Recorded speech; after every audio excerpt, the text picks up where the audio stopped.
Bismillahirrahmanirrahim. Assalamualaikum warahmatullahi wabarakatuh. Alhamdulillah wa syukrulillah wassalatu wassalamu ala rasulillah wa ala alihi wa ashabihi wa mawala wa la hawla wa la quwata illa billah amma ba'du fa ya ibadallah ittaqullaha haqqa tuqatihi wa la tamutunna illa wa antum muslimun.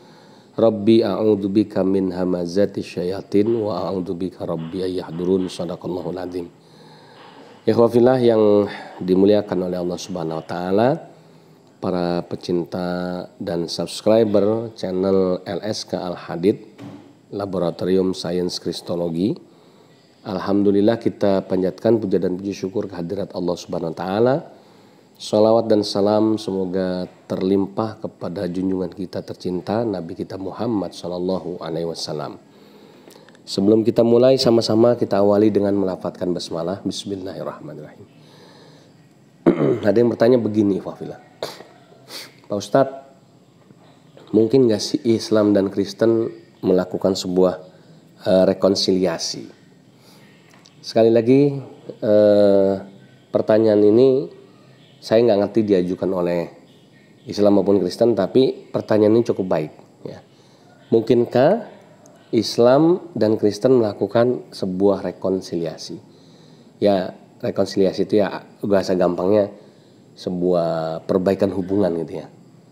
Kalau saya berpatokan pada kaidah hukum-hukum Islam, maka kalau dia sebatas permasalahan muamalah atau permasalahan dunia, baik-baik saja, mungkin saja dan bisa saja terjadi. Karena Islam ini kan sebetulnya agama yang rahmatan lil alamin. Nabi kita Muhammad SAW diutus untuk menjadi rahmat bagi semua alam, bukan cuma bagi umat Islam saja. Al-Quran juga diturunkan hudal linnas kepada seluruh manusia untuk menjadi petunjuk bagi semua manusia. Jadi artinya sangat memungkinkan Islam itu ya memberikan pengayoman, ya perlindungan, bukan cuma sekedar rekonsiliasi, tapi memberikan sebuah pengayoman, perlindungan, ya bahkan memberikan satu jaminan keselamatan kepada orang-orang di luar Islam yang mau hidup akur, hidup berdampingan dengan umat Islam. Nah ini perlu dipahami ya, dan itu berlangsung di zaman Rasulullah SAW, baik ketika terjadi Fathul Makkah maupun kejadian setelah beliau ya di zaman-zaman Khulafaur Rasyidin dan di zaman kekhilafahan Islam, di mana Islam dan non-Islam baik itu Kristen dan agama-agama lain, Yahudi dan lain sebagainya bisa hidup berdampingan, ya hidup dalam satu naungan gitu ya. Yaitu apa, fi zilalil Quran, dalam satu naungan, yaitu dalam naungan Al-Quran. Karena Al-Quran adalah petunjuk bagi semua manusia. Siapa yang mau mengikuti petunjuk itu maka dia akan terlindungi, sekalipun dia orang kafir atau orang-orang di luar Islam. Nah, maka istilah rekonsiliasi atau apapun namanya ini sudah dipraktekkan oleh Islam sejak dulu kala ya. Oke, sekarang pertanyaannya kembali ke zaman now gitu ya. Kalau sekarang mungkin nggak Pak Ustadz rekonsiliasi itu dilakukan? Ingat, Islam ini adalah agama yang up to date, agama yang bukan basi hukum-hukumnya, agama yang terus berkembang, agama yang bisa menyesuaikan dengan perkembangan zaman. Maka walaupun itu pernah terjadi di zaman dulu, maka itu pun bisa terjadi di zaman sekarang. Manakala orang-orang di luar Islam itu mau hidup berdampingan dengan kita umat Islam, kita akan welcome. Ya contoh di Indonesia.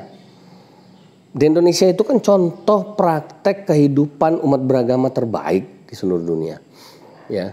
Bagaimana kita bisa hidup rukun antara Islam maupun yang non-Islam. Hanya memang kadang-kadang ada ya satu dua batu sandungan. Ya, di mana ada oknum-oknum atau sekelompok kecil ya, pihak-pihak yang memang ingin merusak hubungan kerukunan umat beragama itu ya. Tapi pada dasarnya kehidupan toleransi dalam kaitannya kerukunan antar umat beragama di Indonesia ini sudah cukup baik sebetulnya ya. Hanya memang akhir-akhir ini cukup terganggu karena apa? Ya karena itu tadi adanya oknum-oknum tertentu yang ingin merusak.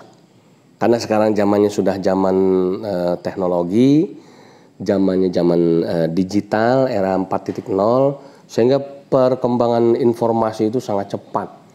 Sehingga ketika ada oknum-oknum tertentu yang menjelek-jelekan Islam ini cepat sekali tersiar gitu ya.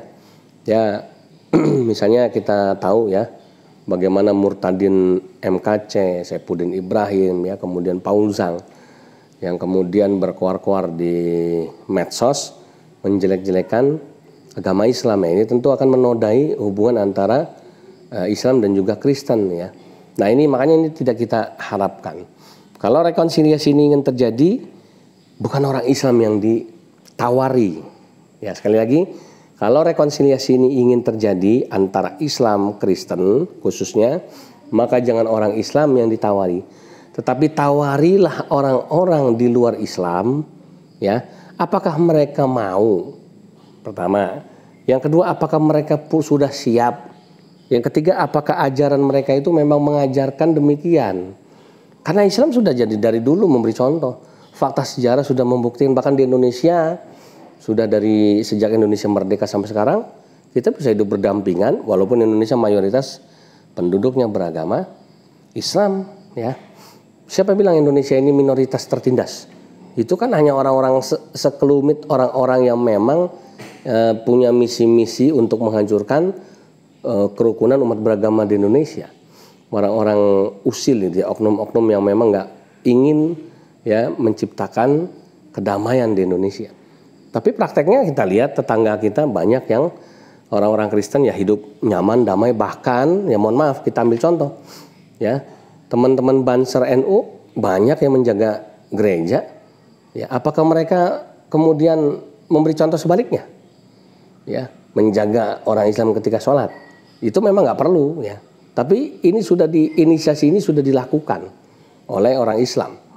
Kalau bicara masalah rekonsiliasi Islam maupun Kristen gitu ya. Nah oleh karenanya kita juga berharap semoga apapun itu namanya rekonsiliasi dan lain sebagainya, kita berdoa semoga ini bisa terwujud. Dan semoga para YouTuber Kristen ya yang selama ini sangat masif menyerang Islam, menghina ya, kemudian menuduh, bahkan mohon maaf terkadang sampai pada menjatuhkan ya kepercayaan sosok-sosok yang dimuliakan dalam Islam ini harusnya segera dihentikan. Ya, begitu juga mungkin dari pihak yang YouTuber Muslim jangan keterlaluan lah. Ketika kita bicara tentang kristologi, kita tidak bicara tentang dakwah kristologi, sampaikan apa yang menjadi fakta. Sampaikan apa yang menjadi ilmu ya, perbandingan agama, tapi bukan menyampaikan dalam bentuk cacian, makian, hinaan. Ini nggak boleh ya. Begitu juga orang-orang YouTuber Kristen, kalau dia mau menyampaikan dari sisi Islamologi boleh.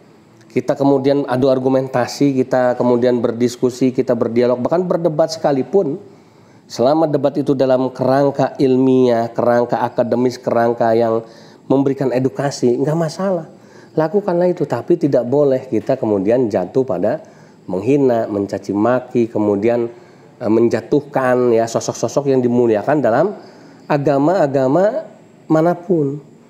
Kita harus saling menghormati ya, kita harus tetap saling menjunjung tinggi kehormatan ya dari sosok-sosok yang dimuliakan tersebut. Ya. Misalnya contoh, ketika ini contoh ya, kita bicara para kristolog mau bicara mengenai Yesus itu bukan Tuhan. Ya oke, sampaikan hujah-hujahnya, sampaikan fakta-faktanya, sampaikan bukti-buktinya bahwa Yesus itu bukan Tuhan. Begitu juga orang Kristen nggak terima sama kenabian Nabi Muhammad SAW yang kami imani. Boleh, sampaikan apa yang menjadi ketidakpercayaan Anda. Kenapa Anda tidak meyakini Muhammad sebagai Nabi? Boleh, silakan sampaikan. Nah yang nggak boleh tiba-tiba kemudian yang Kristen mengatakan bahwa Nabi Muhammad itu adalah pedofilia, ini sudah menghina.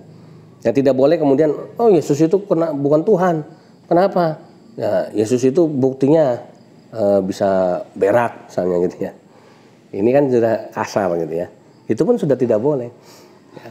Jadi ketika kita mau menyampaikan ilmu, sampaikan itu dengan baik, dengan cara yang edukatif ya, dengan cara yang intelek lah ya, elegan.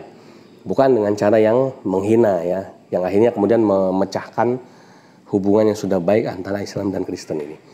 Nah ini ya ikhwah fillah yang dimuliakan oleh Allah Subhanahu Wa Taala. Maka mudah-mudahan apa yang menjadi pertanyaan antum, siapapun yang bertanya, entah ini agamanya Islam maupun Kristen, ini menjadi sebuah harapan cita-cita kita juga. Kita juga capek ya berseteru di medsos, kita juga capek saling menghina ya, kita juga udah capek melihat tayangan-tayangan yang penuh dengan hate speech gitu ya, ujaran-ujaran kebencian ya, hoax dan lain sebagainya. Kita akan mendukung siapapun yang bicara untuk menuju ke rekonsiliasi, dan kita akan menolak bahkan kalau perlu ya kita proses siapapun orang-orang yang kemudian menghina ya agama manapun ya, entah itu kita kemudian minta tuntut permohonan maafnya, kita tegur ya dan lain sebagainya. Demikian, mohon maaf lahir batin apabila ada yang kurang berkenan. Saya akhiri, billahi taufiq wal hidayah. Assalamualaikum warahmatullahi wabarakatuh.